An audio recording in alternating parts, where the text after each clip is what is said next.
चलिए last session था हमारा बेसिकली हाइपर-वी का और स्टिल आज हम हाइपर-वी को ही कंटिन्यू करेंगे। लास्ट हाइपर-वी से हम मूव कर रहे थे बेसिकली वर्चुअलाइजेशंस की तरफ और वर्चुअलाइजेशंस का एक थोड़ा-सा ओवरव्यू हमने लिया था और आप लोगों को शायद मैंने एक टास्क भी दिया था कि वर्चुअलाइजेशंस के जो डिफरेंट फ्लेवर्स हैं उसे नोट करके लाइएगा। किसी ने नोट किया है? अगर नहीं तो फिर आगे कंटिन्यू करें सेशन। उसमें फ्लेवर्स देखे थे कौन-कौन से फ्लेवर्स हैं? जी सर। बता सकते हैं दानिश? सर फ्लेवर्स बेसिकली आप पूछना चाह रहे हैं कि टाइप्स क्या होती हैं वर्चुअलाइजेशन की, किस तरह की हो सकती है नहीं, हमारे पास? देखिए वर्चुअलाइजेशंस की टाइप्स तो एक डिफरेंट थिंग थी और हम बात करना चाह रहे हैं मिसाल के तौर पे वीएमवेयर के जो 2 प्रोडक्ट्स हैं, जिसमें से अगर 2 ही टाइप आप लें, एक ESXi है और एक वीएमवेयर जी, वर्कस्टेशन। जी। इसी तरह मैंने कहा था कि अदर देन वेंडर्स की आप लिख के लाएँ। सर ज़ेन सर्वर है, क्रिटिक्स का ज़ेन सर्वर हुँ, हुँ। और उसके और अलावा अब हमारे पास हाइपर माइक्रोसॉफ्ट वी का है। है, रेडिट का है। 1 सेकंड पहले एक कैंडिडेट रिप्लाई कर दे फिर दूसरा करें प्लीज़। अच्छा, अभी बोलें। सर हमारे पास क्रिटिक्स का हमारे पास आता है, जो प्रोडक्ट हमारे पास यूज़ होती है बेसिकली, और एप्पल का होता है हमारे पास, फिर हमारा वीएमवेयर का होता है, जो हुँ, हमें ESXi है। ओके और और मेनली जो है ना हमारे पास, वो हम ज़्यादातर यूज़ जो इंडस्ट्रियल साइड पे ज़्यादातर यूज़ हो रहा है हमारे पास, वो आपका ये वीएमवेयर ही यूज़ हो रहा है ज़्यादातर। अच्छा फर्स्ट ऑफ ऑल नोटपैड नज़र आ रहा है इसमें? सर आ रहा है। आ रहा है sir. First of all VMware है। वीएमवेयर कंपनी की जो प्रोडक्ट है वो है वीएमवेयर वर्कस्टेशन। ये प्रोडक्ट को हम क्या बोलते हैं बेसिकली होस्टेड हाइपरवाइजर क्या बोलते हैं? होस्टेड ऐप है भाई। Hosted hypervisor. दूसरा जो हाइपरवाइजर होता है वो हमारे पास होता है bare metal. Yes sir. Production level में नॉर्मली हम बीयर मेटल ही यूज करते हैं। फिर उसके बाद अगर हम बात करते हैं माइक्रोसॉफ्ट की, तो माइक्रोसॉफ्ट में एक ही प्रोडक्ट है हाइपर वी, मतलब एक ही उसका नाम है। ये दोनों साइडों में इसको यूज करते हैं।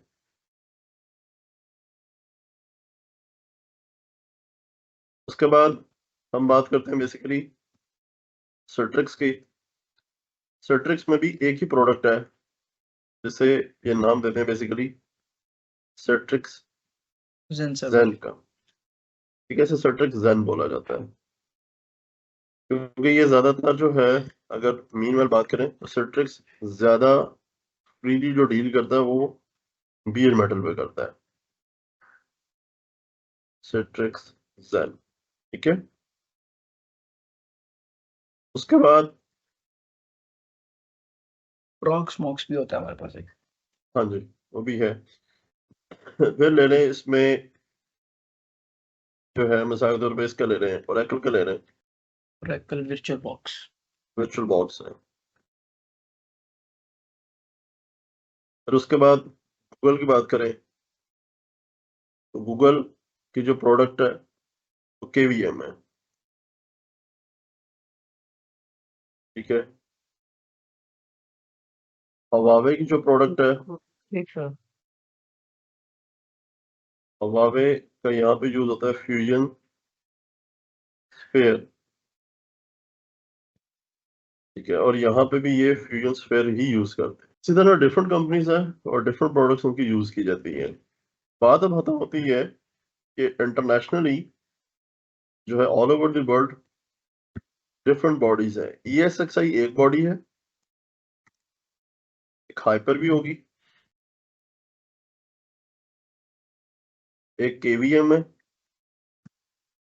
और एक जेन है। ये 4 डिफरेंट फ्लेवर्स आपके सामने हैं।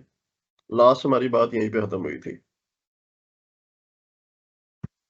ESXi प्योरली डिजाइन की है किसने? VMware ने। VMware ने कर्नल पिक किया यूनिक्स का ओपन सोर्स बॉडी से और एक प्रोडक्ट बना दी ESXi।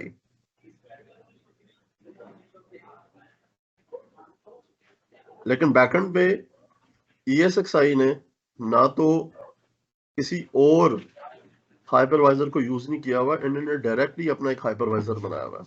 इसी तरह माइक्रोसॉफ्ट ने जो अपना हाइपरवाइजर बनाया हाइपर वी, जो बात समझाने की मैं कोशिश करना चाह रहा हूँ वो ये है, तो मुझे ये बता सकते हैं कि माइक्रोसॉफ्ट की विंडो को आप खुद से मॉडिफाई कर सकते हैं? नहीं सर, कस्टमाइजेशन नहीं है सर। नहीं कर सकते। इसका मतलब ये है कि माइक्रोसॉफ्ट ने उसकी चारों तरफ से जो बाउंड्री है उसको लॉक किया हुआ है, उसका जो कर्नल है वो आपके पास ओपन नहीं है। क्योंकि जब हम ओपन Exactly. सोर्स कर्नल की बात करते हैं तो उसका मतलब ये है कि ओपन सोर्स कर्नल्स में आपको इंडस्ट्री में बहुत सारे डिफरेंट ऑपरेटिंग सिस्टम ऐसे मिलेंगे जो यूनिक्स के कर्नल को यूज करते हुए अपना अपना नाम उन्होंने बनाया, जिसमें से एक नाम एप्पल भी है, जिसमें से एक नाम रेड हैट भी है, जिसमें से एक नाम युबुंटू भी है। बैकएंड में इन सब की फैमिली एक ही है ना, लेकिन अगर इसमें देखा जाए तो इनमें सबसे मुख्तलिफ जो फैमिली है वो किसकी है? सिर्फ और सिर्फ माइक्रोसॉफ्ट की है। माइक्रोसॉफ्ट ने कर्नल ओपन सोर्स बॉडी से पिक नहीं किया, बल्कि अपना कर्नल खुद बनाया हुआ है, और उसने कर्नल को मॉडिफिकेशन करने की परमिशन किसी थर्ड पार्टी को नहीं दी, इवन किसी यूजर को भी नहीं उसने दी। इसी तरह से हाइपरवाइजर जब बनाए गए तो वीएमवेयर ने भी ये काम किया कि वीएमवेयर ने जब अपना यूनिक्स को पिक करके हाइपरवाइजर बनाया ESXi, लेकिन ESXi को उसने इस तरह का डिजाइन किया कि उसने बैकएंड पे किसी और हाइपरवाइजर की हेल्प नहीं ली। ठीक है, इसमें डायरेक्टली इसने डिजाइन किया ESXi को, माइक्रोसॉफ्ट ने डिजाइन किया डायरेक्ट हाइपर-वी को। हाइपर-वी को यूज करते हुए या हाइपर-वी का सोर्स कोड को यूज करते हुए आप फर्दर कोई और हाइपरवाइजर नहीं बना सकते। लेकिन दो हाइपरवाइजर इंडस्ट्रीज में ऐसे हैं, एक KVM है और एक Zen है। ये दोनों ओपन सोर्स हाइपरवाइजर है।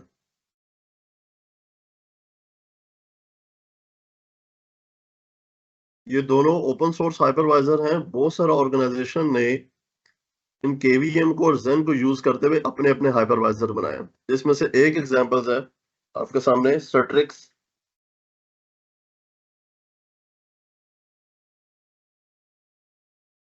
Citrix Zen की। Citrix का जो Zen है वो बेसिकली आया कहां से? Zen से। Zen के कोड को टोटली पिक किया गया, उसको थोड़ा सा मॉडिफाई किया गया और उसके साथ लेबल कौन सा ऐड कर दिया? Citrix Zen। यही सेम काम किसने किया? गूगल ने। गूगल ने अपने हाइपरवाइजर में इतनी ज्यादा मेहनत नहीं की। गूगल ने KVM को थोड़ा सा मॉडिफाई किया, उसकी सिक्योरिटी को बेहतर किया, रिलायबिलिटी थोड़ी सी बेहतर की, और नाम उसको क्या दे दिया? Google KVM। और मुझे बता सकते हैं कि इसमें सबसे ज्यादा कॉपी करने में कौन सा ज्यादा मास्टर है इस time all over the world, पूरी दुनिया में किसी भी चीज को? गूगल। नहीं, कॉपी कॉपी की बात कर रहा हूँ। Huawei China China China. Huawei. हाँ, तो हवावे ने क्या किया कि हवावे ने किया कि KVM को पिक किया जी गूगल ने, ना ये काम हम भी करना है। हवावे ने भी KVM को पिक किया और बना दिया उसकी जगह फ्यूजन स्फीयर।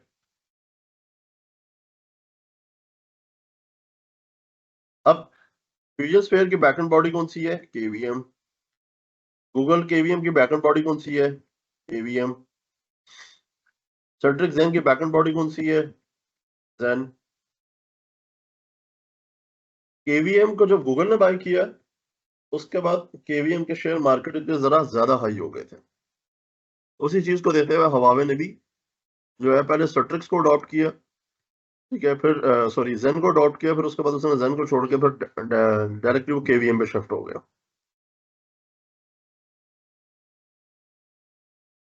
अब बात समझ आइए कुछ या नहीं आई? जी सर। चला रही है। ठीक है, तो बेसिकली इंडस्ट्री के अंदर आपके सामने 4 डिफरेंट हाइपरवाइजर मौजूद हैं। 2 हाइपरवाइजर ऐसे हैं KVM और Zen, जिससे बहुत सारे ऑर्गेनाइजेशंस ने अपने हाइपरवाइजर उनसे बनाए। ESXi और हाइपर-V से कोई हाइपरवाइजर फर्दर नहीं बना।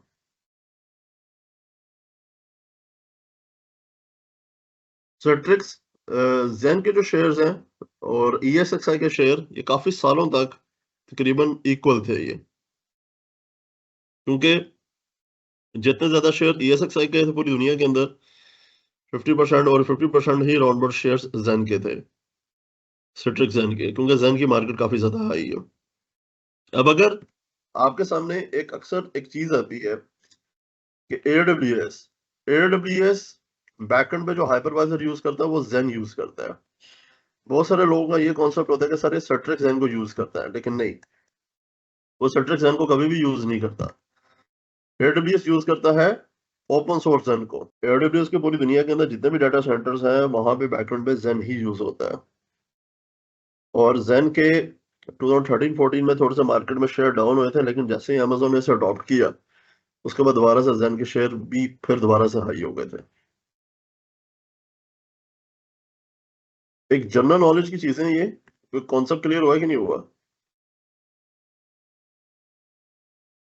जी सर हुआ है बिल्कुल। ठीक है। जी सर हो रहा है। जी सर, अब हो गया सर। माइक्रोसॉफ्ट अज्यूर है। माइक्रोसॉफ्ट अज्यूर में बैकएंड पे ज्यादातर आपको जो है उसमें अज्यूर में ज्यादातर आपको दो ही प्रोडक्ट इनकी मिलती है, हाइपर-वी है और फिर SCCM है। ठीक है। और अगर गूगल क्लाउड की हम बात करें, गूगल क्लाउड पे आपको KVM ही मिलेगा। या हाइपरवाइजर, उसका नाम ज़हन में नहीं आ रहा, वो भी KVM ही यूज करते हैं वो भी।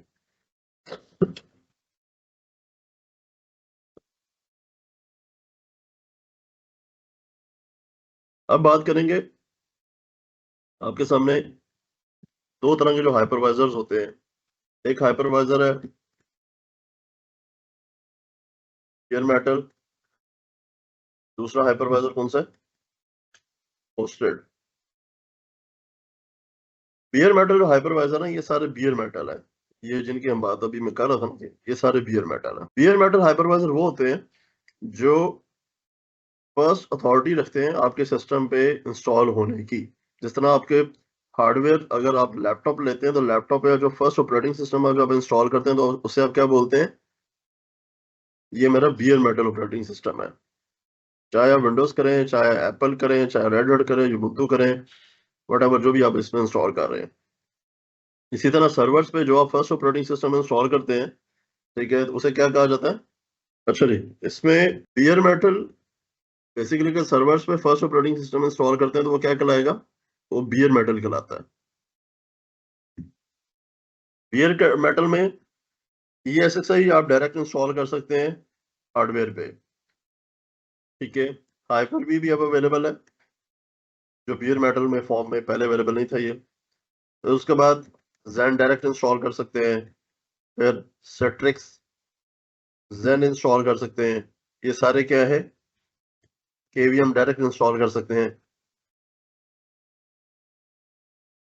तो ये डायरेक्टली इंस्टॉल होंगे। जब ये डायरेक्टली इंस्टॉल होंगे तो ये क्या सॉफ्टवेयर होंगे या ऑपरेटिंग सिस्टम होंगे? सर ये ऑपरेटिंग सिस्टम होंगे। ऑपरेटिंग सिस्टम कहलाएंगे। हाँ, इसे कंप्लीट ऑपरेटिंग सिस्टम तो नहीं कह सकते, इसे मिनी OS आप जरूर बोल सकते हैं। ठीक है, मिनी ऑपरेटिंग सिस्टम, क्योंकि कंप्लीट ऑपरेटिंग सिस्टम की तो इतनी ज्यादा नहीं इसके अंदर फीचर्स होते हैं, लेकिन मिनी OS होता है ये। लेकिन होता ऑपरेटिंग सिस्टम है। किस लिहाज से? क्योंकि ये डायरेक्टली इंस्टॉल हो रहा है हार्डवेयर पे, और फिर इसी हाइपरवाइजर्स के अंदर हम फर्दर वर्चुअल मशीन जब इंस्टॉल करते हैं। ठीक है। सेकंड फॉर्म में आ जाते हैं हमारे पास होस्टेड हाइपरवाइजर्स। होस्टेड हाइपरवाइजर कौन से हाइपरवाइजर्स होते हैं?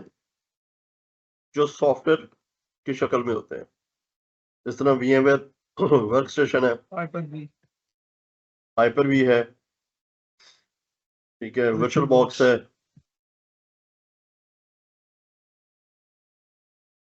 तो ये क्या है? ये नॉर्मली होस्टेड हाइपरवाइजर है। होस्टेड हाइपरवाइजर एक कंप्लीट सॉफ्टवेयर है जो मुहताज किस चीज का है? ऑपरेटिंग सिस्टम का। पहले ऑपरेटिंग सिस्टम को इंस्टॉल होगा तो देन सॉफ्टवेयर इंस्टॉल होगा। इन्हें इंस्टॉल करने के लिए आप किसी माइक्रोसॉफ्ट प्लेटफॉर्म, आप किसी ओपन सोर्स प्लेटफॉर्म का सहारा लेते हैं। देन फिर उसके ऊपर आप फर्दर ये जो है सॉफ्टवेयर इंस्टॉल करते हैं। होस्टेड हाइपरवाइजर को लार्ज स्केल के लिए डिजाइन नहीं किया गया। बेयर मेटल हाइपरवाइजर को लार्ज स्केल के लिए डिजाइन किया गया। बेयर मेटल हाइपरवाइजर को प्रोडक्शन लेवल के लिए यूज किया जाता है। होस्टेड को प्रोडक्शन लेवल के लिए यूज नहीं किया जाता, नॉट रिकमेंडेड होता है ये। और ये लास्ट में सारी चीजें मैंने बताई भी थी, ठीक है। हार्डवेयर बेशक जितना मर्जी आपके पास स्ट्रांग हो, तो ये होस्टेड हाइपरवाइजर की एक लिमिट है, ठीक है। हार्डली 4 to 5 मशीन से ज्यादा नहीं चला पाएगा ये। लेकिन बेयर मेटल पे एट द सेम टाइम आप 100 ऑफ वर्चुअल मशीन आप इस पर रन कर सकते हैं, ठीक है। क्विक क्वेश्चन है, एक मशीन के ऊपर हम ESXi इंस्टॉल करते हैं और दूसरी मशीन के ऊपर विंडोज 11 इंस्टॉल करते हैं, दोनों की रिसोर्स हैंडलिंग कितनी होगी? सोर्स हैंडलिंग तो बड़ा डिफरेंस है, एक बड़ा मेजर डिफरेंस है दोनों में। तो विंडो 11 जब इंस्टॉल होना, डेफिनेटली विंडो 11 है तो अपनी कंप्लीट फीचर्स के साथ इसमें इंस्टॉल होगा। तो प्रोसेसर और रैम पॉइंट ऑफ व्यू से मिनिमम रिसोर्सेज कितनी दोनों सेपरेट हैंडल करेंगे? अगर आप ESXi को लेकर चलते हैं, ESXi पहली बात है कि जब आप ESXi इंस्टॉल करते हैं तो ESXi as a stand alone ये 1 प्रोसेसर पे भी चला जाएगा, ठीक है। ये हार्डली इसमें जो इसका वर्जन 8 है, वर्जन 8 आप 8 GB रैम इंस्टॉल कर सकते हैं। लेकिन ESXi ने स्टैंड अलोन तो कभी भी यूज नहीं होना होता उसमें। तो डेफिनेटली जब आप वर्चुअल मशीन करेंगे उस लिहाज से फिर आपको इसका प्रोसेसर इंक्रीज करना पड़ता है। फॉर एग्जांपल 50 VMs लॉन्च करनी है वर्क स्टेशन में और ESXi में। वर्क स्टेशन में तो आपने कहा 5-6 के बाद नहीं चलेगा, but if we have unlimited hardware resources, if we just hypothetically considering, ESX की क्या रिकमेंडेशन होगी और VM वर्कस्टेशन की क्या रिकमेंडेशन होगी हार्डवेयर की?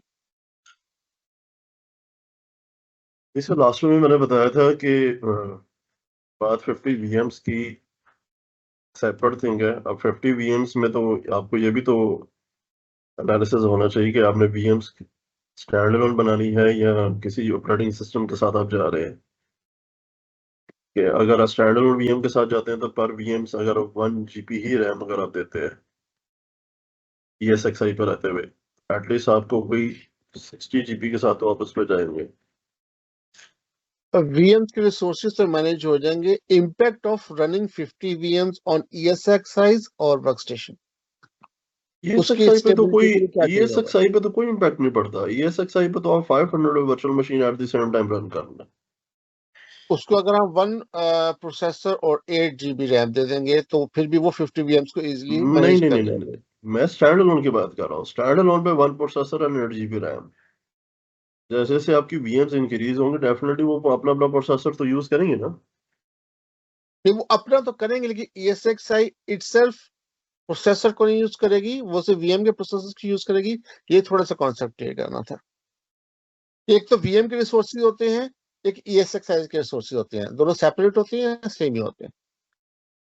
नहीं देखें, इसमें दो अलग चीजें ना। पहली चीज ही होती है ये जो 8 GB आप रैम दे रहे हैं ये ESXi अपने लिए रखेगा, ठीक हो गया। ठीक है। उसके बाद जो आप रैम देंगे वो फिर आपकी वर्चुअल मशीन के लिए रैम होगी। ठीक हो गया। प्रोसेसर्स के क्या होगा? हाँ, प्रोसेसर्स में क्या होता है कि प्रोसेसर में वो इसको इक्विवेलेंट पावर 2 पे लेके जाएगा ना। जैसे हम एक खास टर्म उसमें यूज करते हैं, हाइपर थ्रेडिंग का जो फीचर है यूज करेगा। हाइपर थ्रेडिंग को भी फीचर अगर ये यूज करे तो उसमें एक प्रोसेसर को मल्टीप्लाई बाई 4 पे शिफ्ट करता है, ठीक है। तो 4 पे शिफ्ट करता है तो वो उसको मैनेज कर सकता है। लेकिन उसमें भी ये 1 प्रोसेसर के साथ तो नहीं जाएगा। एटलीस्ट वो आपसे कहेगा कि जहां पे 1 प्रोसेसर डाउन पे फिजिकली 1 प्रोसेसर दे रहे हैं तो ओपनली वो 4 लॉजिकल प्रोसेसर से उससे मैनेज कर देगा ये। 4 कोर्स, 1 हाँ, कोर पर का सिस्टम आ जाएगा नो ना? नो नो नो, 1 कोर आएगा ना। 1 फिजिकल कोर आएगा। 1 फिजिकल कोर को और मल्टीप्लाई करेगा ना। वो थ्रेड्स के अंदर आ जाएगा ना फिर? हाँ, क्योंकि ये देखे ना, आप इसमें आते हैं ना, ये टास्क मैनेजर पे। वो नीचे शो कर रहा होता है प्रोसेसर्स के अंदर। जी हाँ जी, ये तो आपका नॉर्मल मल्टीप्लाई 2 चलता है ना, लेकिन जो आपके होते हैं सीपीयू में हाइपरवाइजर्स जाएंगे। होते हैं हाइपरवाइजर्स होते हैं, वो तो हाइपर थ्रेडिंग यूज करते हैं ना, ठीक तो है, नहीं मैंने मजीद कहा उस हाँ अगर हम 50 वीएम यूज कर रहे हैं और बेयर मेटल के ऊपर, तो उसके लिए 1 कोर इज सफिशिएंट एनफ, क्योंकि ESX ने सिर्फ मैनेजमेंट करनी है, या उसकी भी कोई रिक्वायरमेंट होगी कि अगर ज्यादा वीएम यूज करने हैं तो उसके हिसाब से उसको रिसोर्सेज ज्यादा चाहिए होंगे प्रोसेसर पॉइंट ऑफ व्यू से। नहीं, वो ज्यादा डेफिनेटली चाहिए ना। उसमें देखिए, पहली बात तो ये है कि फर्स्ट ऑफ ऑल आपने जो कैलकुलेशन करनी है वो नंबर ऑफ कोर्स पे करनी होती है। कोर्स हैं, ठीक है, 4 टाइम ठीक है, 416 आ गया। हमारी फॉर एग्जांपल आप इसको मल्टीप्लाई बाय 2 ही रखें। मैं कहता हूं कि आपके पास जो फिजिकल सर्वर्स है, फिजिकल सर्वर्स के पास 20 फिजिकल कोर है। ठीक है, ठीक हो अब गया, 20 ठीक फिजिकल हो गया, कोर की आप मल्टीप्लाई बाय जो सिंपल कॉन्सेप्ट है वो मल्टीप्लाई बाय 2 के साथ आप 40 VMs उस पर रन कर सकते हैं। ठीक हो गया, VCPUs ठीक है, आ गए, ठीक है। हाँ 40 रन कर सकते हैं। लेकिन मीनवाइल सम टाइम ऐसा होता है कि जिस तरह आपकी एक वीएम है और एक वीएम पे आपने कोई ग्राफिक इंटेंसिव सॉफ्टवेयर रन कर दिया है, तो वो उससे एक लॉजिकल प्रोसेसर हैंडल नहीं उससे हो रहा, फिर उसको 2 लॉजिकल प्रोसेसर चाहिए। तब नहीं, उससे वो दो अंडरस्टैंड हाँ, वो एक सेकंड। अंडरस्टैंडेबल है। ठीक है, अगर 2 लॉजिकल प्रोसेसर चाहिए तो फिर वो आपका एक फिजिकल कोर को यूज करेगा। वो अंडरस्टैंडेबल है। वीएम हाँ की जो रिक्वायरमेंट है, ऑब्वियसली जो हम उससे वर्कलोड एग्जीक्यूट करवाना चाह रहे हैं उसके हिसाब से हार्डवेयर रिसोर्सेज हम कॉन्फ़िगर करेंगे। लेकिन मैं ये चाह रहा हूँ कि वीएम जो है, जब जितने नंबर ऑफ वीएम हम इंक्रीज करते जाएंगे उसका इम्पैक्ट बेयर मेटल पे पड़ेगा, तो उसके सीपीयू को हम इंक्रीज करेंगे, या वो एक कोर से काफी है जितने मर्जी वीएम आगे आप नहीं नहीं नहीं नहीं नहीं इंटेंसिव नहीं, चलाते रहे? नहीं चला पाएगा वो, नहीं चला पाएगा, ठीक हो गया। नहीं चला पाएगा, क्योंकि वो सेकंड मशीन पे जाके चोक कर देगा। ठीक, उसके लिए भी फिर उसको हार्डवेयर रिसोर्सेज सेपरेटली हाँ, एलोकेट फिर वो करनी क्या होगी। करेगा, एट द एंड अगर आप उसको नहीं भी देते तो वो आपका जो वीएम कर्नल है VMware का, वो उसको ज्यादा बिजी कर देगा और आपकी वीएम की परफॉर्मेंस वैसे डाउन कर देगा वो। चलिए आगे चले हाइपर वी की तरफ। चलिए फर्स्ट ऑफ ऑल इसमें हाइपर वी इंस्टॉल कर लेते हैं सर्वर्स में। टूल्स में आने और इसमें देखते हैं हाइपर वी हमारे पास अवेलेबल से नहीं है। एक्चुअली इसी में आएंगे basically add roles and features में, और नेक्स्ट करते हैं।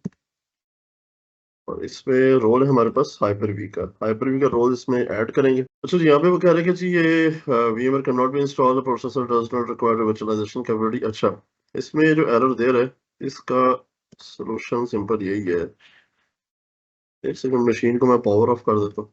चलिए हाइपर वी सेलेक्ट हो गया, देन नेक्स्ट करेंगे। नेक्स्ट, इसमें कुछ चेंज नहीं करना। तो जी ये हाइपर वी आपके सामने है। और जी मुजाहिद, क्वेश्चन क्लियर हुआ? ठीक है अब क्वेश्चन में क्लियर हो गया, कंटिन्यू करेंगे लेक्चर। ठीक है। अच्छा जी, इस पे हाइपर वी पे हम आ जाएंगे। हाइपर वी का ये मैनेजर है। यहाँ पे ही आप अपनी वर्चुअल मशीन्स को इंस्टॉल करते हैं। हाइपर वी का जो लेआउट है ये थोड़ा सा ग्रे फॉर्म में है। ये उस तरह का GUI नहीं होता जिस तरह का अदर देन वेंडर्स का है। अब आपने वर्चुअल मशीन को इंस्टॉल करना है, इस पर राइट क्लिक करें और न्यू वर्चुअल मशीन इंस्टॉल करेंगे। अब इसमें जो लर्न करने की जो चीज़ है हाइपर वी में, वो जस्ट बिकॉज ऑफ इसका एक वर्चुअल मशीन की प्रॉपर्टीज, और सेकंड थिंग जो इसके अंदर लर्न करने की है वो वर्चुअल स्विच मैनेजर है इसका। ये दो चीजें ही इंपॉर्टेंट है हाइपर वी में। इसके अलावा हाइपर वी में कोई इतने ज्यादा फीचर्स आपको नहीं मिलेंगे। बाकी ये बेसिक फीचर्स हैं सारे। कनेक्ट क्या है, setting, start, check point just like snapshot इसको हम बोलते हैं। मशीन को एक हाइपर वी से दूसरे पे आपने मूव करना है, ठीक है। फिर रीनेम्स, डिलीट, ये एक बेसिक फीचर्स ही हैं। फिर उसके बाद अगर मैं राइट क्लिक करूँ दोबारा से और उसे मैं डिलीट कर देता हूँ, और अगर मैंने यहाँ पे एक न्यू VM क्रिएट करनी है, न्यू वर्चुअल मशीन, नेक्स्ट करेंगे। अब यहाँ पे जो प्रॉपर्टीज के अंदर जो चीजें हैं वो सिर्फ चीजें लर्न करने का पॉइंट ऑफ व्यू से। मैं स्टोर अभी नहीं मैं उससे बता रहा। उसके बाद इसमें दो तरह की जनरेशन होती हैं, एक जनरेशन 1 है और जनरेशन 2 है। अब क्योंकि UEFI का दौर है तो इस टाइम जनरेशन 2 ही सपोर्टेड है। अगर आपके पास जो है ओल्ड वर्जन अगर सिस्टम्स हैं जो जनरेशन 4-5 के हैं हार्डवेयर से, देन फिर आप इसमें जनरेशन 1 ही यूज करेंगे। अगर आपके पास UEFI सपोर्टेड हार्डवेयर अवेलेबल है तो देन फिर आप जनरेशन 2 को यूज करेंगे। ठीक है, मैं भी जनरेशन 1 ही यूज कर रहा हूँ इसमें। उसके बाद जो है इसमें रैम आप कितनी रख सकते हैं? मैं इसमें रैम दे देता हूँ जी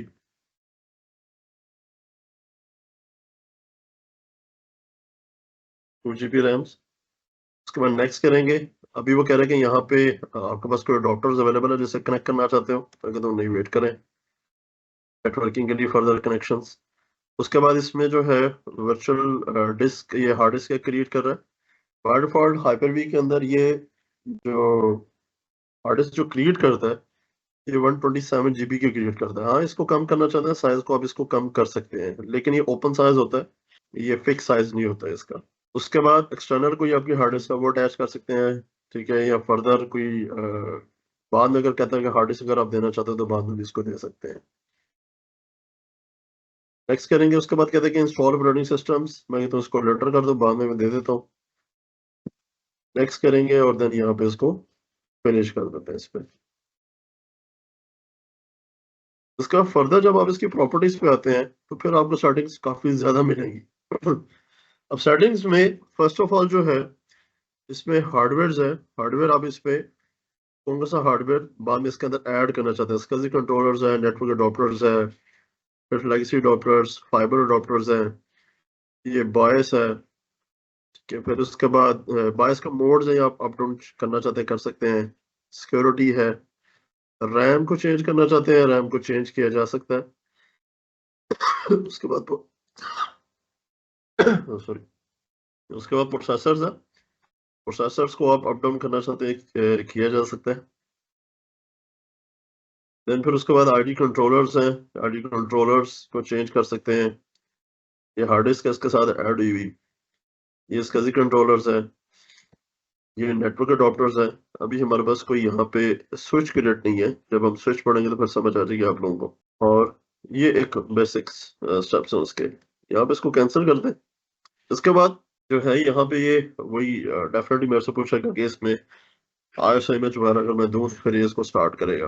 लेकिन इससे पहले ये है कि जब आप इसके अंदर हाइपर-वी में काम कर रहे हैं तो पहले जो आपकी बेस मशीन है उसके रिसोर्सेस को ट्यून कर ली गया, चेक कर ली गया। क्योंकि अगर मैं देखा जाऊँ तो मेरी VMs को ऑलरेडी रिसोर्सेस बहुत ज्यादा कम मिले हुए हैं, इसके अंदर ये VMs इंस्टॉल अभी मुझे नहीं करने देगा।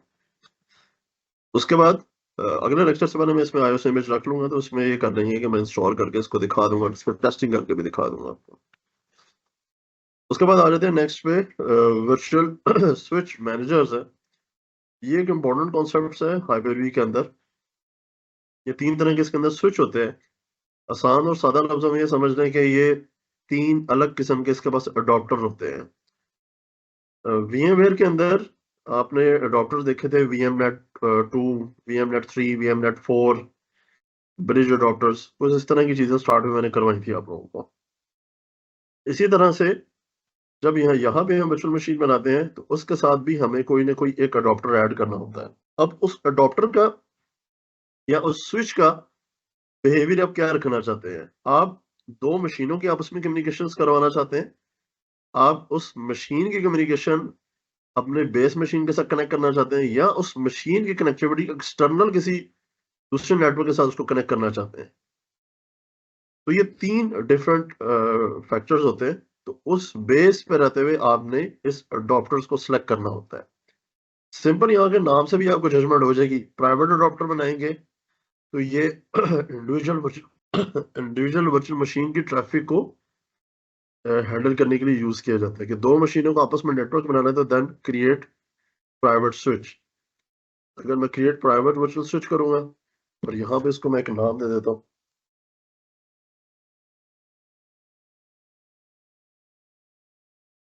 प्राइवेट स्विच, और यहाँ पे प्राइवेट फर्दर नेटवर्क अप्लाई करते हैं, से ओके करूंगा सिंपल। और अगर अब मैं इसकी सेटिंग्स में आ जाऊं, इसमें आ जाऊं, नेटवर्क अडॉप्टर्स में आ जाऊं, और अब इससे मैं कनेक्ट कर देता हूँ प्राइवेट सोर्स से। इसी तरह मीनवाइल अगर मैं यहाँ पे एक और वीएम बनाऊं,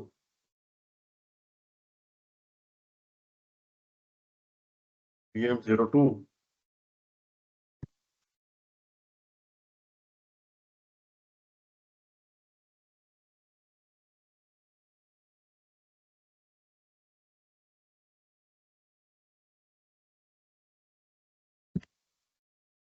अब यहाँ पे इसको मैं प्राइवेट कनेक्ट यहीं पे कह देता हूँ।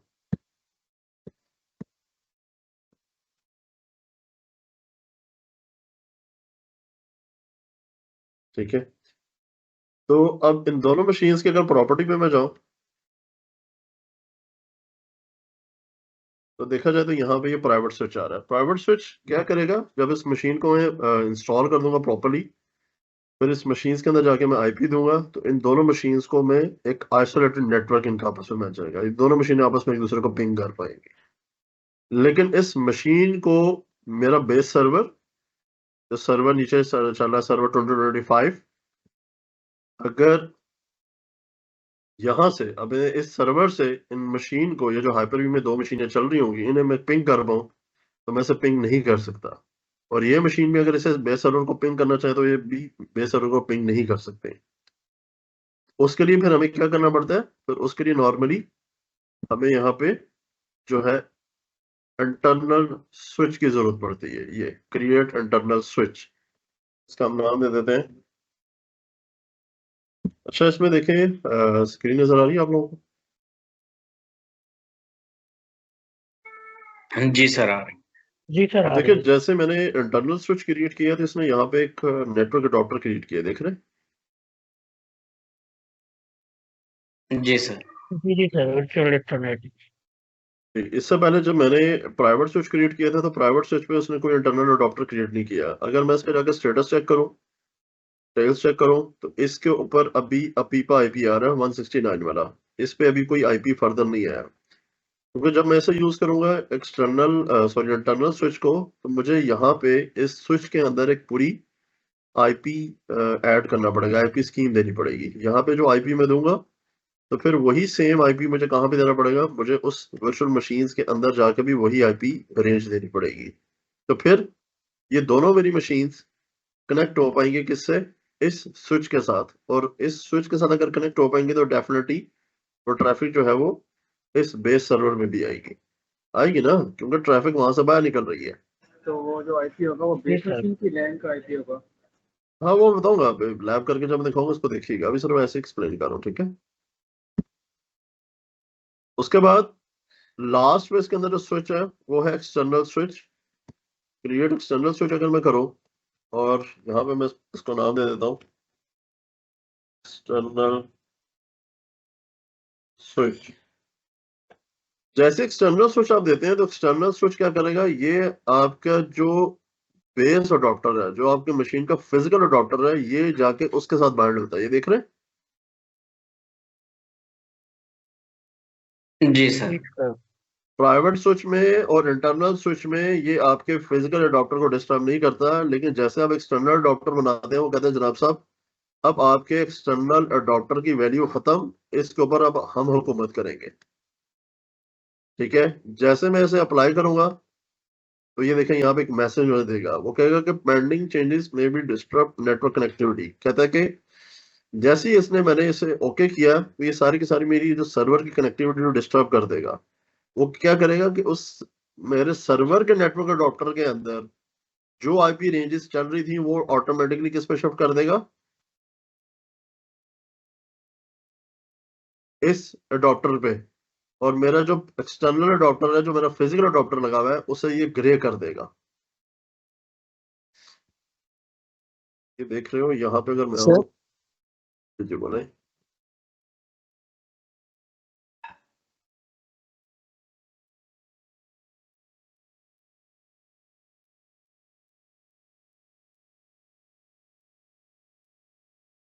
तो इस पे मैं स्विच क्रिएट करता हूँ और जैसे से अप्लाई किया, यस करता हूँ।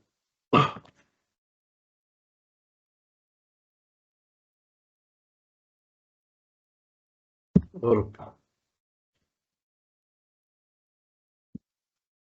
उसके बाद अगर मैं डॉक्टर्स में आ जाऊं, अब अगर ये डॉक्टर है मेरे पास, फिजिकली आवाज आ रही है मेरी? जी सर आ रही है। तो ये देखें, डॉक्टर के जी सर, आ स्टेटस में रही है। जाऊं तो ये देखें कुछ नजर आ रहा है? नो सर कुछ भी नजर नहीं आ रहा। कुछ भी नहीं आ रहा। तो यही सारी सेटिंग उसने कहाँ पे शिफ्ट कर दी होगी? इस डॉक्टर। वर्चुअल पे एक सर हाइपरवाइजर। फंक्शन समझ आया इसका कि जब एक्सटर्नल स्विच क्रिएट होता है तो क्या करता है वो?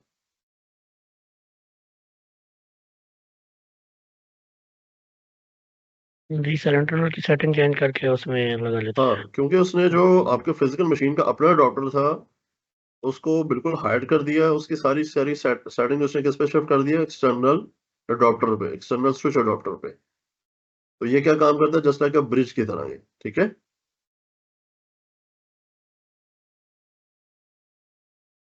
अब अगर इस पे जो रेंज इस पे चल रही है, इस पे रेंज क्या हम यूज कर रहे हैं? हम इस पे रेंज यूज कर रहे हैं 10.1 ऑनवर्ड। यही रेंज अगर मैं इस पे यूज करूंगा इसी मशीन्स के अंदर हाइपर वी की, ठीक है, इस पे एक ओएस करके मैं पहले कल का रख दूंगा ताकि मशीन अगर रेडी हो तो ताकि हम इसकी लैब टेस्ट करके देख लें। तो इस मशीन को मैं एक्सटर्नली भी, अगर इस मशीन को पिंग करना चाहूँ तो इस मशीन को एक्सटर्नली भी पिंग किया जा सकता है।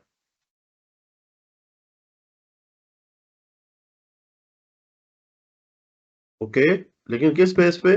कि हमें सेटिंग्स में जाके, नेटवर्क में जाके दोबारा से क्या करना पड़ेगा? इसका स्विच चेंज करेंगे, क्योंकि सेम स्विच के ऊपर कम्युनिकेट नहीं करेगा। क्लियर?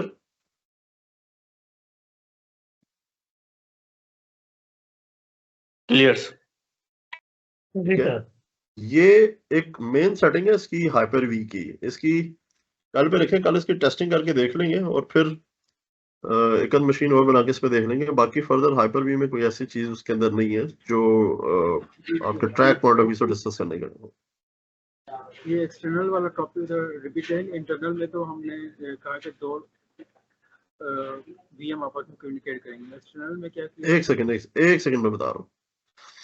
अभी मैंने एक ओवरव्यू दिया है वैसे तो फिर भी एक्सप्लेन कर देता हूँ। सिंपल आप ये करें, पहले हमारे पास क्या है? Private switch. प्राइवेट स्विच की क्या फंक्शनलिटी होगी?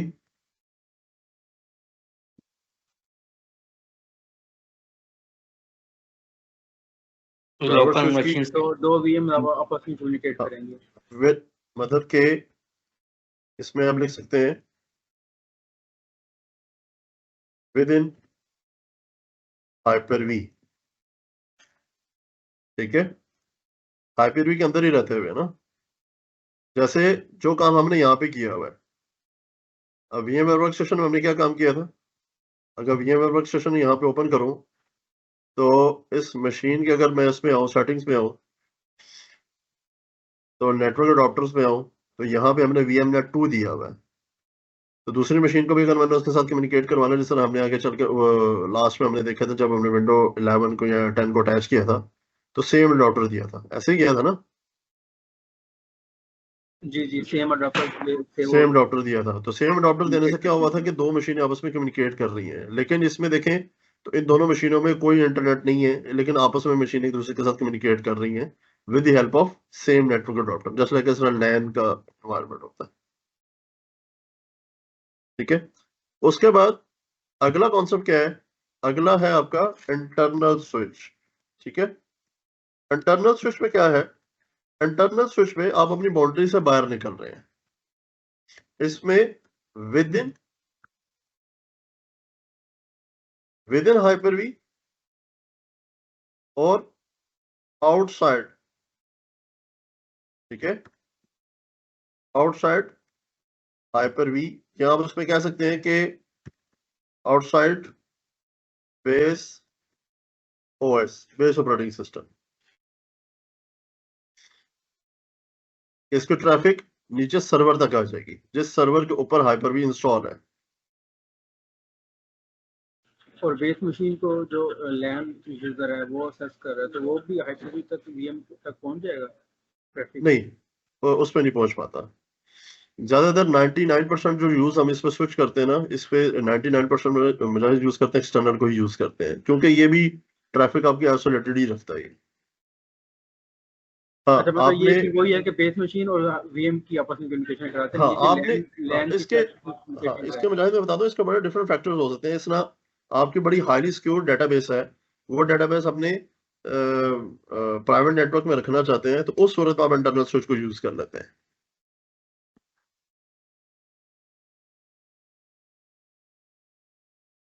ठीक नहीं, है, तो फिर VM पे हम कोई डेटाबेस हमने इंस्टॉल किया या कुछ और इंस्टॉल किया, तो फिर वो यूजर उसको कैसे एक्सेस करेंगे जब वो आपस में फिंगरप्रिंट? देखिए यूजर की एक्सेस तो हम कर लेते हैं ना, VMs की कनेक्टिविटी जब आगे लेके चलेंगे तो फिर उसमें हम डबल उसमें ये कर लेते हैं नॉर्मली कि हम इस पे आप ये करने एक्सटर्नल स्विच लगाएं, एक्सटर्नल स्विच लगा के आप इस पे 2 लैन कार्ड लगा देते हैं ना, एक IP डिफरेंट रख देते हैं, एक का डिफरेंट करवा लेते हैं इस पे। ठीक है, अच्छा सर, एक क्वेश्चन है।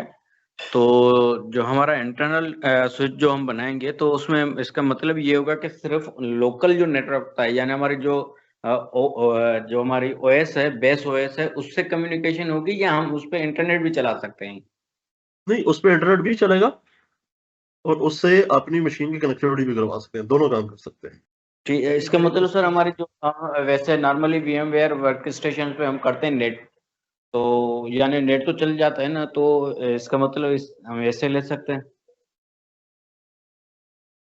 देखिए इस पे अगर आपने कभी उसको पढ़ा हो, लोड बैलेंसर को, जो इंटरनल लोड बैलेंसर्स होते हैं, उस पे कभी काम किए? नहीं सर, उस पे नहीं किया। इंटरनल लोड बैलेंसर्स में नॉर्मली ये रखा जाता है, जिस तरह आमतौर पे अगर हम YouTube एक्सेस करते हैं, तो आपको क्या पता है कि YouTube पे जब एक्सेस करते हैं तो क्या हमारी रिक्वेस्ट हमेशा किसी एक सर्वर पे जाती है? नहीं सर, YouTube के जितने भी सर्वर होंगे आई थिंक वहीं जानी चाहिए, वहीं जितने जानी भी चाहिए।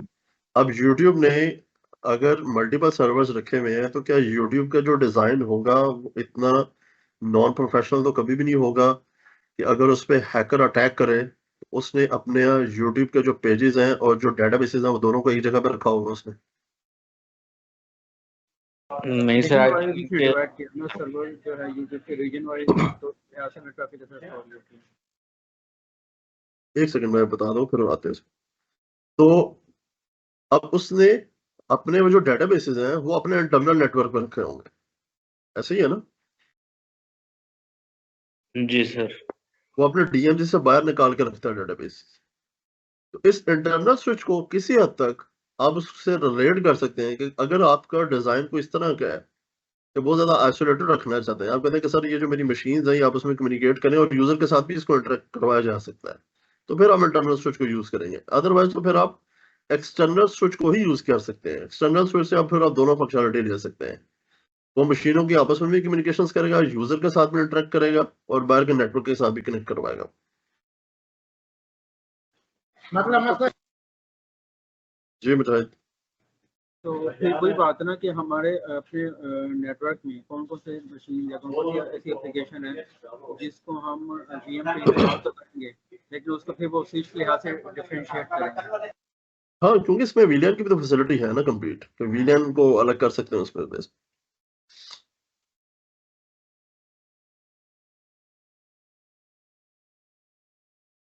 इसमें सर जो IP स्कीम जो मुख्तलिफ हम देंगे उस वो तो आड़े नहीं आएगी इसके? देखिए IP स्कीम को तो फिर चेक करना पड़ेगा ना कि उसकी डिजाइनिंग आपने करनी कैसे है उस पे, इस पे ना, क्योंकि IP हमारा स्कीम अगर आप रेंज डिफरेंट करेंगे तो वो तो वैसे भी कम्युनिकेशन आपको डिस्टर्ब कर देगा। तो हमारा जो बेस सर्वर है उसकी 10.1 है, अगर जो हम दूसरी वर्चुअल मशीन बना रहे हैं उसकी 20.1 कर दें तो वो नहीं, बेस के साथ कम्युनिकेशन करवाए, नहीं करेगा। और जो हम एक्सटर्नल जिसके साथ कम्युनिकेशन करवाएंगे उसकी 20.1 करेंगे तो करवाएगा? नहीं कराएगा, आपका सेम सबनेट के साथ चलेगा ना। जो हमारा बेस सर्वर है वही स्कीम चलेगी? हाँ जी। ठीक हो गया। अच्छा, यहाँ पे लास्ट पे एक्सटर्नल स्विच है, और एक्सटर्नल स्विच को जो कम्युनिकेशंस करनी है वो उसकी इंटरनली भी है, और सॉरी उसमें जो है वो प्राइवेट भी है, इंटरनल भी है और एक्सटर्नल भी है। ये तीनों के लिए इसको यूज किया जा सकता है। ठीक है एक क्वेश्चन मेरा भी जी जी, बोले बोले बोले। सर, पिछले दिनों मैं इसी तरह एक काम कर रहा था एक चीज पे कि हाइपर वी के अंदर हम बना रहे थे कि हमारे पास 3 VMs चल रही थी, और हमको एक इंटरनल स्विच के ऊपर ला रहे थे और एक एक्सटर्नल स्विच बना के कम्युनिकेट करा रहे थे बाहर से नेटवर्क से। जब हम इंटरनल बनाते थे तब तक तो ओके था। जब हम एक्सटर्नल स्विच बनाते थे ना, तो जो हमारी विंडोज है ना, जिसके ऊपर होस्ट ऑपरेटिंग सिस्टम है जो हमारा, मतलब मेरे पास विंडो 11 चल रही थी, उसके ऊपर जो नेटवर्क का अडेप्टर था ना वो काम करना छोड़ देता था। ब्रिज जब बनता था ना, ब्रिजिंग जब स्टार्ट होती थी ना, तो वो जो नेटवर्क सिस्टम के ऊपर था ना वो बंद हो जाता था, सिस्टम पे नेटवर्क नहीं चलता था। इसका क्या इशू हो सकता है? ये देखना पड़ेगा उसमें क्या मिस्टेक आप कर रहे हो। नॉर्मली इतना ऐसा नहीं होता उसमें। नो, जिस तरह आपने बनाया सेम इसी प्रोसेस के थ्रू हम बना रहे थे, मतलब किसी कोई कुछ नहीं है, सिर्फ एक इंटरनल स्विच बनाया, क्रिएट किया, और उसके बाद एक देखना एक्सटर्नल स्विच पड़ेगा ना, क्रिएट उसकी किया। मशीन की आपकी स्टेटस देखना पड़ेगा कि क्या जो आपका फिजिकल अडॉप्टर है उसके ऊपर क्या स्टेटस है प्रॉपर उसका। सर मैंने तो सर्च किया, मुझे लगा कि इसके लिए आपको 2 पोर्ट्स चाहिए हों, एक पोर्ट्स पे काम नहीं हो सकता, आपको फिजिकली पहले 2 पोर्ट्स देखिए, चाहिए एक चीज याद रखें, प्रोडक्शन लेवल पे तो एटलीस्ट आपके पास मिनिमम 2 अडॉप्टर्स होने चाहिए, क्योंकि एक बस। अडॉप्टर नहीं होता है इसमें। ठीक है, ऐसे ही जब आप सर। ये काम करेंगे तो डेफिनेटली फिर वो ब्रिज कर देगा, फिर आप वो यूज नहीं करने देगा। तो फिर आपने ऐसे ही एक सर। अडॉप्टर बाउंड इसके साथ बाइंड कर देते हैं, और एक अडॉप्टर आप अदर देन कम्युनिकेशंस के लिए रखते हैं इसको। ठीक है, सर तो ठीक ये है, बेस्ट प्रैक्टिस होती है ये इसमें। ठीक है, एक वो तो सर अडॉप्टर और फिजिकली ऐड अब करके। लैपटॉप पे तो नहीं होता ना अडेप्टर, हमारे पास फिजिकली नहीं, एक ही अडेप्टर लैपटॉप पे होता तो है। नहीं, डेफिनेट लैपटॉप पे तो नहीं किया जा सकता। आप किसी और एक मशीन पे करके उसको देखें तो फिर मुझे बताइए उसमें। ठीक है, उस पे अब मैं बेसिकली इसको लैपटॉप पे सिर्फ हम टेस्टिंग कर रहे थे, लैपटॉप पे टेस्ट किया VMs को तो नहीं वो नहीं जा लैपटॉप रहा पे था। नहीं हो पाएगा, क्योंकि ज़्यादा इसमें एक ही डॉक्टर है। हाँ, या अगर आपने 2 डॉक्टर लगाते हैं तो फिर भी कुछ कुछ तो हो सकता है इसमें। मतलब वायरलेसली मैं और इसका USB के थ्रू डोंगल अटैच कर लूँ वाईफाई की, फिर ये पॉसिबल है? नहीं नहीं नहीं, हाँ इस पे काम कर लेगा। इस पे ये कर सकते हैं आप, इस पे लूप बैक डॉक्टर बना के चेक कर लेगा। Loop back adopter. हाँ, लूप बैक अडॉप्टर बना के चेक कर लेगा कि वो काम करेगा कि नहीं करेगा, क्योंकि लूप बैक अडॉप्टर को आप एक्सटर्नल के साथ ऐड करेगा, और जो अपना जो आपका फिजिकल है उसे सेपरेट रखेगा। ठीक है सर, ठीक है, थैंक यू। वीएम के अंदर भी मल्टीपल कार्ड आप लग सकते हैं एक ऑपरेटिंग सिस्टम के अंदर, ऑपरेटिंग सिस्टम के अंदर या फिजिकल और की बात कर। एक वीएम मशीन में 2 नेटवर्क कार्ड लगा सकते हैं with in the virtual environment. हाँ जी, क्योंकि आपने एक लैब की थी, मैं पीछे गो थ्रू कर रहा था डीसी की, जब आपने 2 डीसी बनाए थे और उसमें एक 2 डिफरेंट लैन के स्कोप को ऐड करवाया था, तो एक लैन के ऊपर सारी वीएम चल रही थी। तो मैंने कहा शायद दूसरा जो आपने लैन बनाया उसके लिए नेटवर्क कार्ड एडिशनल ऐड करना होगा, फिर ही वो जो है उसके ऊपर कम्युनिकेट करेगा। वो थोड़ा सा कॉन्सेप्ट स्टक हो गया था वहां पे। नहीं नॉर्मल तो वो डीसी वाला कॉन्सेप्ट तो आपका सिंपल लैम्प एक में चल जाता है, उसमें तो दूसरे की जरूरत नहीं होती है आपको। फिर स्कोप क्यों बनाए थे आपने डिफरेंट डिफरेंट? स्कोप क्यों बनाया था? स्कोप तो वो एक एक्सप्लेन करने के लिए वैसे समझाया था कि एक डीएचसीपी की बात कर रहे हैं ना आप तो।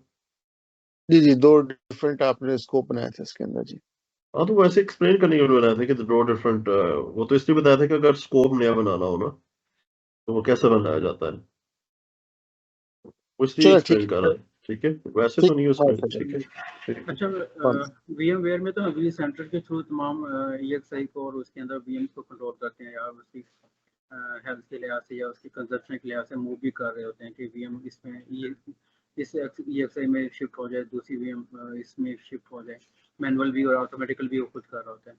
तो हाइपर वी में भी कुछ इस तरह से है कि वो VM मूव हो रही हो, या इस तरह से हम सेंट्रलाइज किस तरह से एक्सेस करेंगे? इसके लिए मुझे बताया भी तो था, इसके लिए जो कंप्लीट जो सोल्यूशन है वो सारा SCCM का है। हाइपर वी तो जस्ट लाइक इतना ही है, जस्ट लाइक जो ESXi है। अब ESXi के ऊपर आपके पास 2 से 4 फीचर ही होते हैं, और हाइपर वी में भी इतना ही होते हैं बस। ठीक है, और अगर आपने सूट यूज करना तो फिर आप SCCM को यूज करोगे। SCCM के अंदर आपको ये सारे फीचर मिलते हैं। नहीं, SCCM में हाइपर-वी और SCCM में तो फिर हम सेंट्रलाइज्ड मैनेजमेंट दूसरी तरह से भी करते हैं ना, कि अपडेट्स वगैरह के लिहाज से या रिमोटली डिस्ट्रीब्यूशन के लिहाज से वो चीज़ें भी ऑप्शन आ जाती हैं उसमें। तो उसमें ये हम VM हाइपर-वी की चीज़ों को भी मैनेज कर सकते हैं।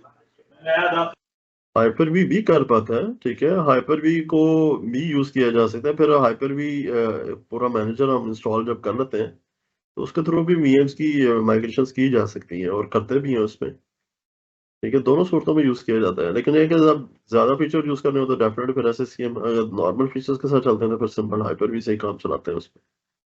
और फिर इसमें ये कर लेते हैं कि हाइपर-वी का क्लस्टर बना लेते हैं और हाइपर-वी का क्लस्टर बनाकर उसके थ्रू मशीन्स को मैनेज कर लिया जाता है। फिर हम SCCM का कोई है प्लान, हम ट्रेनिंग के हवाले से? SCCM कौन कराएगा सेशन? SCCM के लिए तो अच्छा सा टाइम भी चाहिए और रिसोर्सेज भी अच्छे खासे आपको चाहिए। एग्जैक्टली ऐसा और है, SCCM के तो फुल फिजिकल 3 से 4 सर्वर चाहिए होती हैं। हाँ, पहली बात है कि आपके पास इस तरह की गार्डियंस है कि वो इतना कोई पे कर पाएगी। ये भी है वैसे। हाँ, सीधी सी बात है। अब SCCM की कहेंगे तो माइग्रेशन पूरी करके दिखा देंगे, क्योंकि हमें जो सबसे ज्यादा, जो हमारी टीम एक्सपर्टीज है वो असद साहब की सबसे ज्यादा SCCM पे, मेरी खुद भी है। तो लेकिन बात वही है, वो अच्छे खासे उसके रिसोर्सेज रिक्वायर्ड है और टाइम बड़ा चाहिए। और ये जो अभी आप जो पर लेक्चर असद ले रहे हैं, ये साहब तो को जस्ट लाइक एक, SCCM, ये तो बेबी कॉन्सेप्ट्स हैं, वो तो हाँ असल दुनिया तो वो है। हाँ, लेकिन एज पर असद साहब वो तो SCCM तो बिल्कुल मतलब एक्सक्लूड हो चुके हैं। वो इंटीन और एंड पॉइंट इस तरह की चीज़ें अब आ चुकी हैं, वो भी सब्सक्रिप्शन बेस आ चुकी हैं चीज़ें। नहीं, करवाने को करवाया जा सकता है, लेकिन डिपेंड करता है ना कि अगर जो कुछ 4-5 कैंडिडेट्स हैं वो करना चाहते हैं, वो उसका थोड़ा पे करें और वो करवा देंगे डेफिनेटली। फिर उसके लिए प्रॉपर रिसोर्सेज मैनेज करना है, टाइम मैनेज करना है, लेकिन वो तो इशू नहीं है। ठीक हो गया, थैंक यू सो मच। ठीक है, क्योंकि इवन के बार मैं अभी प्लान कर था VMware की ट्रेनिंग के लिए, और VMware की ट्रेनिंग करने के लिए भी मुझे अच्छा सा रिसोर्सेज चाहिए, तो अभी मेरा प्लान नहीं था उस पर, क्योंकि आप इतने ज्यादा रिसोर्सेज कहाँ से मैनेज करेंगे उसमें, ठीक है।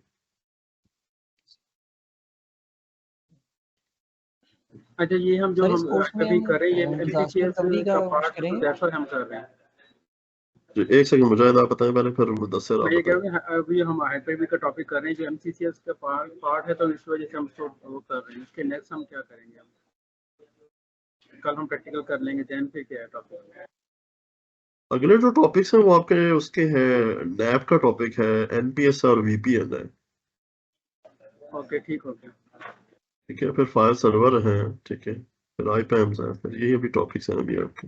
हम फायरवॉल को नहीं करेंगे या उसका सेपरेट ट्रेनिंग? फायरवॉल तो इसके ट्रैक में होती भी नहीं। फायरवॉल कौन सा है वो होती तो नहीं है। हाँ जी, हाँ, वो तो इसका हिस्सा ही नहीं है।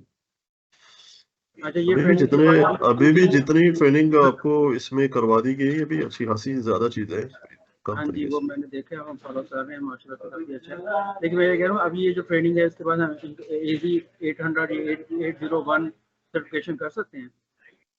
AZ 800 कह सकते हैं, आप कर सकते हैं। 801 नहीं, 801 तो ज्यादातर सिक्योरिटी बेस है वो, ओके, ठीक है। हाँ, आप लोगों का प्लान बने, अगर इंटरेस्ट हुआ तो फिर कहेंगे तो वो 104 की कुछ माइग्रेशन इसके साथ अटैच कर दें, वो फिर लास्ट में करा दूंगा, ठीक है। एग्जैक्टली। जी, माइग्रेशन कोई वाला बात ना, काम जो है ना वो माइग्रेशन बड़ा भी होता इम्पोर्टेंट है है। ना। हाँ, हाँ, वो करवा देंगे, वो इशू नहीं है।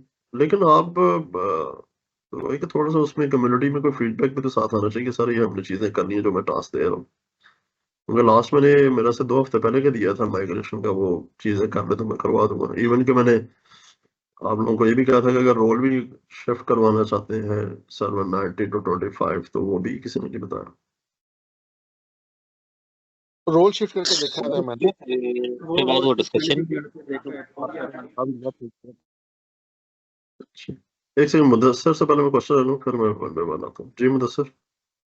सर मैं ये पूछना था कि सर हमारा कोई डिजास्टर रिकवरी और बैकअप का कोई लेक्चर है? ये बैकअप तो इन्होंने खत्म कर दी है, माइक्रोसॉफ्ट ने भी इसमें से चीजें ये हम्म। और सर बैकअप और डिजास्टर टूल है रिकवरी। इसका जो अपना एंटी बैकअप वाला, वो तो 10 मिनट का लेक्चर नहीं होता, वो कहीं करा दूंगा उसको। और सर डिजास्टर रिकवरी प्लान कोई? डिजास्टर रिकवरी भी तो ऐसा पार्ट नहीं है आपके इस पूरे ट्रायल का। आपके क्लस्टरिंग है, अगर उसमें रिसोर्सेस मेरे पास हो तो क्लस्टरिंग में करा दूंगा हाइपर वीक से। और जो क्वेश्चन करना चाहते हो वन बाय वन प्लीज। ये ड्रीम बैकअप पे भी हम एमपीएससी के हवाले से कुछ बात करते हैं। मुझे देख सके ना, वेट करें, मैं बाकी से ले लूं फिर आपसे लेता हूं क्वेश्चन। जी बाकी कैंडिडेट को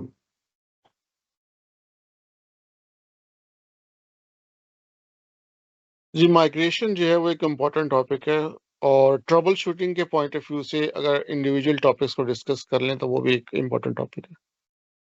रेस ट्रबल शूटिंग मेरे ख्याल से जितने भी सेशन मैंने कराए मैंने मोस्टली ट्रबल शूटिंग को ही डिस्कस किया, और कैंडिडेट का कोई इतना ज्यादा इंटरेस्ट रहा नहीं किसी भी ट्रबल शूटिंग में, क्योंकि ट्रबल शूटिंग तो is a main part of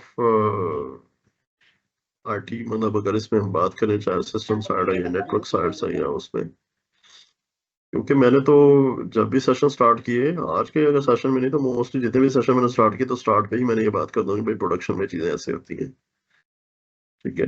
और ट्रबल शूटिंग का सेपरेट कहेंगे तो एक सेपरेट पूरा लेक्चर करा दूंगा जिसमें जो मेन की पॉइंट्स होते हैं वो हाँ। इम्प्लीमेंटेशन तो बंदा कर लेता है, असल काम तो आफ्टर डिप्लॉयमेंट के बाद जो प्रॉब्लम्स आते हैं उनको रिजोल्व करना होता है, like system optimisation, network profiling, network optimisation, increase decrease resources और मैनेजमेंट, और जैसे एसएसएम का पूरा पोर्टफोलियो है, रिवर्स बैक और forward deployment, patch deployment, centralised patching, ये चीजें बहुत इंपॉर्टेंट है। हाँ डेफिनेटली, लेकिन वही को उस तरह के साथ आपके जानदार बंदे भी तो होने चाहिए। अच्छा जी, और कोई कैंडिडेट क्वेश्चन करना है फिर मैं सेशन को क्लोज करूंगा। फैसल आपका तो क्वेश्चन नहीं था कोई आई थिंक? सर मैंने क्वेश्चन कर लिया था वो आईपी स्कीम के हवाले से।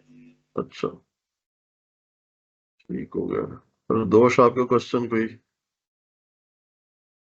नहीं सर। ठीक है सनी। अच्छा जी ठीक है, जिंदगी तो कल मीनवेल ऑन टाइम 1 PM जिंदगी इंशाल्लाह, ठीक है इंशाल्लाह।